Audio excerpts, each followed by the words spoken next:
Hi friends, ఈరోజు మనం టీఎస్డిఎస్ 2024 టెట్లు అయిపోయినాయి. 3వ తారీఖుతో టెట్లు అయిపోయినాయి. టెట్ రిజల్ట్ 12వ తారీఖున వచ్చేస్తుంది. ఇప్పుడు టెట్ క్వాలిఫై కాకపోయి టెట్ రాద్దాం అనుకుంటే టెట్ రాసేసినాం, పాస్ అవుతాం. ఇప్పుడు లోకల్లో రాయాలా, మన జిల్లాలో రాయాలా, వేరే జిల్లాలో రాయాలా, మన జిల్లాలో తక్కువ పోస్ట్ ఉండి వేరే జిల్లాలో రాయాలా, దాని ప్రాతిపదిక ఏంటి, దేన్ని కేటగిరీగా చూడాలి, నాన్ లోకల్ రాసే ముందు ఏమేమి జాగ్రత్తలు తీసుకోవాలి. ఇప్పుడు తెలంగాణలో ఎంత పర్సంటేజ్ ఉంది? Non local percentage 5% non local ఉంది.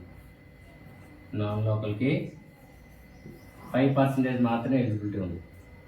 అయితే ఈ 5% పోస్టులు అత్యధిక ఇంతకుముందు మనం ఒక వీడియో చేసుకున్నప్పుడు మన 20% ఉండే, ఇంతకుముందు 20% ఉండేది, ఇప్పుడు 5% మారింది. హైదరాబాద్లో ఎక్కువ పోస్టులు ఉన్నాయి. మనకు క్లారిటీ రాలేదు, క్యాస్ట్ వైజ్గా కేటగిరీ వైజ్గా ఏ పోస్టులు ఉన్నాయో తెలియలేదు. కానీ ఇప్పుడు క్లియర్గా ఈ నోటిఫికేషన్ క్లియర్గా ఏ కేటగిరీకి ఆ పోస్ట్ కేటాయించడం వల్ల మనకు క్లారిటీ వచ్చేసింది. పూర్తిగా మనకు పోస్ట్ వస్తుందా రాదా ఆ జిల్లాలో రాస్తే. మనం ఒక 2 ఎగ్జాంపుల్స్ తీసుకుందాం. 2 ఎగ్జాంపుల్స్ చిన్న వీడియో చేద్దాం. అయితే 4 రాశులు తీసుకోవాల్సిన జాగ్రత్తలు: ఒకటి,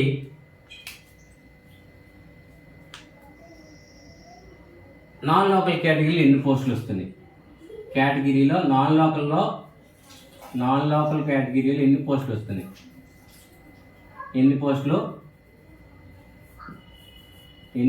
వస్తున్నాయి అనేది ఇంపార్టెంట్.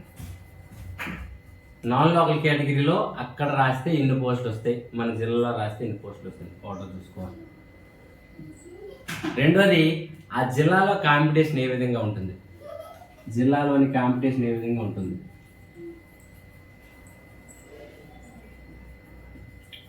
జిల్లాలో కాంపిటీషన్, కొన్ని జిల్లాల్లో కాంపిటీషన్ కొంచెం తక్కువ ఉంటుంది, కొన్ని జిల్లాల్లో కాంపిటీషన్ ఎక్కువ ఉంటుంది. ఇది ఎలా తెలుస్తుంటే ప్రీవియస్ డిఎస్సిని పరిశీలిస్తే తెలుస్తుంది. సారీ. అయితే 2 జిల్లాల కాంపిటీషన్ చూసిన తర్వాత మీకు మూడోది మన ప్రిపరేషన్.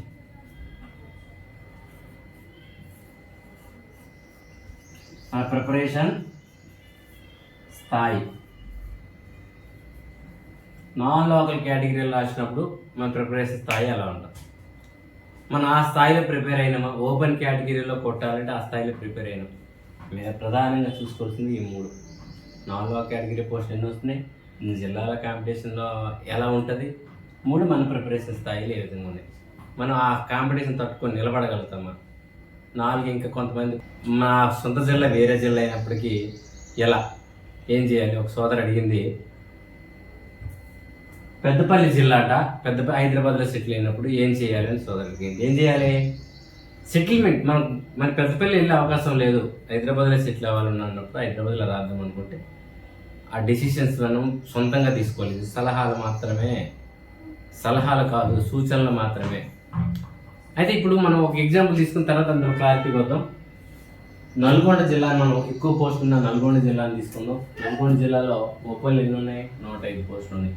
ఎస్సీలో 56, ఎస్టీ 37, బీసీ ఇవి కేటగిరీ వైజ్ పోస్టులు. ఇందులో ఓపెన్ కేటగిరీ, నాన్ లోకల్ కేటగిరీలో ఓపెన్ కేటగిరీలో ఉంటే 5 పోస్టులు వస్తాయి. అంటే 5వ ర్యాంకు దాటితే నీకు పోస్ట్ రాదు. ఎస్సీ కేటగిరీలో ఉంటే 5+3 8 ఉద్యోగాల్లో వస్తాం. ఎస్టీ అయితే 5+2 7వ ర్యాంకు. అంటే 7వ ర్యాంక్ కాదు, దీని ముందు మనం వీడియోకి క్లారిటీ ఇచ్చాం. మధ్యలో 5 తర్వాత ఉన్న ఎస్టీ క్యాండిడేట్లు ఎవరైతే ఉన్నారో అంటే ఇంతకుముందు ఎట్లా చేసేదంటే 100 పోస్టుల్లో ఫిలప్ చేసిన తర్వాత క్యాస్ట్ కేటగిరీ వైజ్కి ఫిలప్ చేసేవాడు. అది పూర్తిగా ఆగిపోయింది. ఇప్పుడు ఎలా ఇందులో ఓపెన్ అంటే 5వ ర్యాంకు తర్వాత క్యాండిడేట్ బీసీ క్యాండిడేట్ అనుకో, నువ్వు ఎస్సీ క్యాండిడేట్, నేను ఎస్సీ క్యాండిడేట్ అయ్యాను అనుకోండి, బీసీకి 6వ ర్యాంక్ బీసీ, 7వ ర్యాంక్ బీసీ, 8వ ర్యాంక్ బీసీ, 9వ ర్యాంక్ బీసీ, 10వ ర్యాంక్ బీసీ, 12వ ర్యాంక్ ఎస్సీ అనుకో, 12వ ర్యాంక్ ఆయనకు వచ్చే అవకాశం ఉంది. 13, 14, 15 ఒక 20వ ర్యాంక్ అయితే ఎస్సీ వచ్చింది అనుకోండి, అంటే 20వ ర్యాంక్ ఆయన కూడా వచ్చే అవకాశం ఉంది. 21వ ర్యాంక్ ఎస్సీ వచ్చింది అంటే 21 వరకు వచ్చే అవకాశం ఉంది. అలాగా అంటే మధ్యలో ఉన్న BC, ST, other caste, SC, ST, BC, EWS క్యాస్ట్లో వాళ్ళు ఎవరైతే మధ్యలో ఉంటే కొంచెం ఎక్కువ ర్యాంక్ వచ్చినా మనం అవకాశం ఉంది. అంటే 8వ ర్యాంక్ వస్తే 100% ఉద్యోగం వస్తుంది. 8వ ర్యాంక్ వస్తే 100% ఉద్యోగం వస్తుంది. ఇది క్యాలిక్యులేషన్. ఎస్టీ అయితే 7వ ర్యాంక్ వస్తే 100% వస్తుంది. కానీ 10వ ర్యాంక్ వస్తే రాదా, 50వ ర్యాంక్ వస్తే రాదా, వస్తుంది. మధ్యలోని క్యాండిడేట్లు ఎవరైతే ఈ 5వ ర్యాంక్ తర్వాత ఉన్న క్యాండిడేట్లు ఎస్సీ మన క్యాస్ట్ కేటగిరీకి చెంది ఉండకూడదు. ఏ క్యాస్ట్ ఎస్టీ తీసుకుంటే మధ్యలో ఎస్టీ ఎవరు లేక 50వ ర్యాంక్లోనే ఎస్టీ ఉంటే, 50th ర్యాంక్లోనే ఎస్టీ ఉంటే, 50th ర్యాంక్ మాత్రం ఎస్టీ, బిఫోర్ ఎవ్వరు కూడా ఎస్టీ క్యాండిడేట్ లేకపోతే, నీకు 50వ ర్యాంక్లో ఉన్న ఉద్యోగం వస్తుంది. 51 కూడా ఎస్టీ అనుకో, 51వ ర్యాంక్లో కూడా వస్తుంది. లేదు 50 తర్వాత మళ్ళీ 70వ ర్యాంక్ వరకు ఎస్టీ లేకపోయారు అనుకో, 70లో మాత్రం ఎస్టీ ఉందంటే అప్పుడు అంటే 70వ ర్యాంక్ వరకు కూడా ఎస్టీలో అవకాశం వచ్చే అవకాశం ఉంది. ఈ విధంగా ర్యాంకులు మనం క్యాలిక్యులేట్ చేసుకొని నిర్ణయం తీసుకోవాలి. అయితే ప్రధానంగా కావాల్సింది మనం నాన్ లోకల్ కేటగిరీ రాయాలి. నా ఉద్దేశం ప్రకారం అయితే నా ఒపీనియన్ ఎలా ఉన్నదంటే, నాన్ లోకల్ కేటగిరీ ఇప్పుడు పెద్దపల్లి జిల్లాయే తీసుకున్నాం ఎగ్జాంపుల్గా. తక్కువ పోస్టులు ఉన్నాయి. ఓపెన్లో 6 ఉన్నాయి.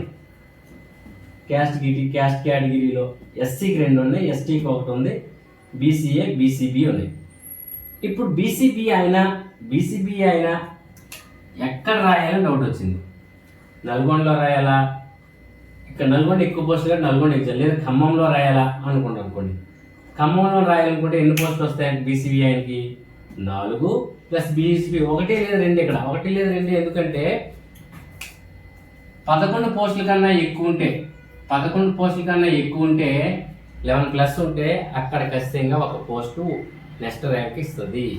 5% నాన్ లోకల్ కేటగిరీలో ఇవ్వచ్చు.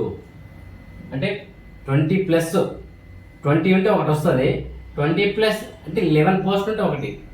ఇప్పుడు 20కి ఒక పోస్ట్ వస్తుంది. 20 తర్వాత మళ్ళీ ఇక్కడ 31 ఉన్నాయి కదా, 11 ఉన్నాయి కాబట్టి ఇక్కడ ఒక పోస్ట్ వచ్చే అవకాశం ఉంది. కాబట్టి 1 లేదా 2 పోస్టుల అవకాశం ఉంది. అంటే ఇది 4+ ఇది 2, 6 ర్యాంకుల వరకు వస్తే అవకాశం ఉంది. అది ఇక్కడ 6వ ర్యాంక్ వస్తే 100% జాబ్ వస్తుంది. ఇక్కడ 7వ ర్యాంక్ వస్తే 100% జాబ్ వస్తుంది. ఇక్కడ 5వ ర్యాంక్ వస్తేనే జాబ్ వస్తుంది. ఇక్కడ చూసాను 5 ప్లస్ బీసీబీలు 2 7. ఎక్కడైనా 7వ ర్యాంక్తోనే జాబ్ వస్తుంది, ఎక్కడైనా 7వ ర్యాంక్ జాబ్ వస్తుంది. ఇక్కడ కొంచెం అవకాశం ఉంది. ఇక్కడ కూడా ఏ అవకాశాలు ఉన్నాయి, ఇక్కడ కూడా అదే అవకాశాలు. ఇక్కడ 10వ ర్యాంక్ అంటే మధ్యలో బీసీబీ ఎవరు లేరు అనుకోండి, అప్పుడు 10వ ర్యాంక్ వచ్చే అవకాశం ఉంది. 11 ర్యాంక్ మనకు వచ్చింది, మధ్యలో బీసీబీ ఎవరు లేరు, అప్పుడు కూడా అవకాశం ఉంది. ఇక్కడ కూడా సేమ్ 10వ ర్యాంక్ ఉంది. అంటే ఇక్కడ అవకాశాలు సేమ్. అంటే అవకాశాలు అనేవి సేమ్ ఉన్నప్పుడు మనం నిర్ణయం తీసుకోవాలి ఎక్కడ రాయాలంటే. ఇప్పుడు ఈ రిక్రూట్మెంట్ ప్రకారం 5% నాన్ లోకల్ వచ్చిన తర్వాత నాన్ లోకల్ అనేది మనం తెలంగాణ లోకల్ అయినప్పుడు నాన్ లోకల్ రాయడం అంత ఉత్తమం కాదు. ఎందుకు కాదంటే ఎక్కడ కూడా మనకు వస్తున్న ర్యాంక్ అనేది చాలా పెద్ద ర్యాంక్ వచ్చినప్పటికి, మంచి ర్యాంక్ వచ్చినప్పటికీ కూడా అతి తక్కువ పోస్టులు 14 పోస్టులు ఉన్నాయి. జస్ట్ 14 పోస్టులు ఉన్న జిల్లాకు వచ్చిన పోస్టులే ఇక్కడ కూడా వస్తాయి. ఇక్కడ 17 పోస్టులు ఓపెన్ కేటగిరీలోకి వచ్చాయి. ఇక్కడ జిల్లాలోనే 14 పోస్టులు ఉన్నాయి.